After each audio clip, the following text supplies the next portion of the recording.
ஸ்ரீராமச்சந்திர பரபிரம்மணே நமஹ.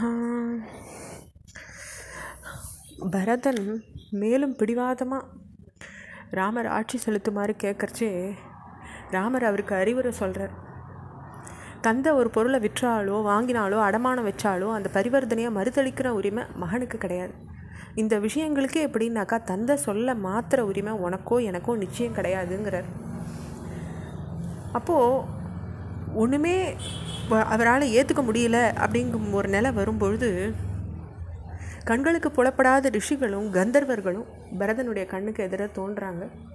ராவணனுடைய முடிவை விரும்பி அவள் பரதனை பார்த்து, பேரறிவு கொண்டவனே பரதா, உன் தந்தையை நீ மதிக்கிறதா இருந்தா இப்போ ராமர் சொன்ன அறிவுரையை ஏற்று நடந்துக்கோ. ராமர் தன்னுடைய தந்தைக்கு கொடுத்த வாக்குறுதியை மீறினார்னு ஆயிடக்கூடாதுன்னு சொல்லிட்டு மறைஞ்சிடுறாங்க. அப்பையும் பரதன் அந்த காட்சியை பார்த்துட்டு உடலெல்லாம் நடுங்கிறது அவருக்கு. நீங்கள் ஆள வேண்டிய ராஜ்யத்தை தகுதி இல்லாத நான் எப்படி காப்பாற்றுவேன்னு விண்ணப்பிக்கிறார். ராமர் காலில் விடுற. ராமர் அவனை சமாதானப்படுத்தி, உனக்கு இயல்பாகவே உள்ள அறிவை வச்சுண்டும் மந்திரிகள் பெரிவாளுடைய அறிவுரையை கேட்டுண்டும் ராஜ்யத்தை நடத்து. உனக்கு பட்டம் வேணும்னுட்டு கேட்ட தாயார் கைகேயி நம்ம தந்தை நிர்பந்தத்துக்கு உன் மேலே அவர் கொண்ட அன்பின் காரணமாக இருந்தாலும் சரி, அல்லது ஆட்சியின் மேலே அவங்க கொண்ட பேராசையின் காரணமாக இருந்தாலும் சரி, அது பற்றின மன வருத்தத்தை நீ மனசுலேருந்து அகற்றிடணும்.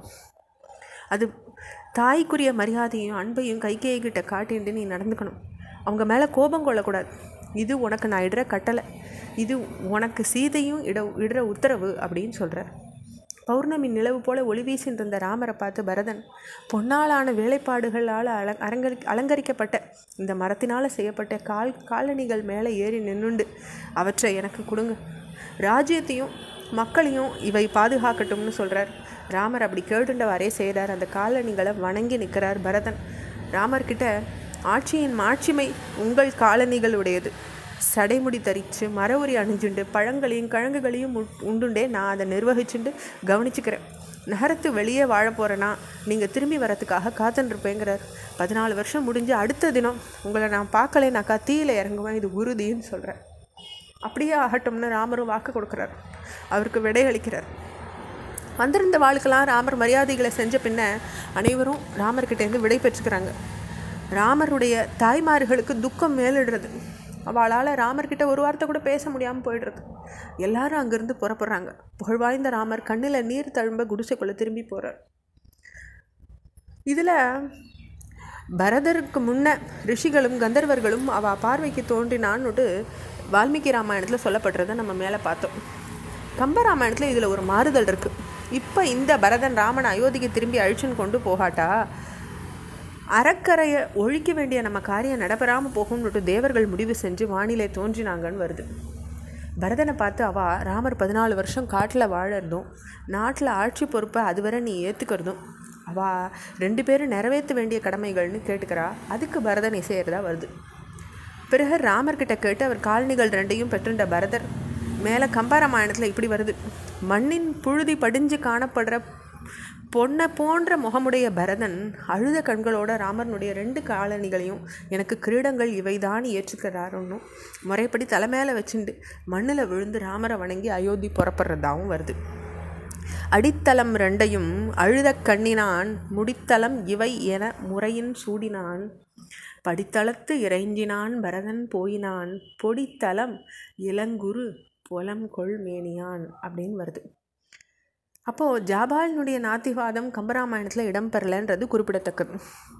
துளசிதாசருடைய ராமாயணத்தில் பரதன் ராமரை சந்திக்க வரும்போது அங்கே ஜனகரும் வந்து சேர்றார். ராமரை விட்டு பிரிஞ்சதுனால பரதனால் வெகுநாள் உயிர் வாழ முடியாதுன்னு அஞ்சுறாங்க கௌசல்யன்.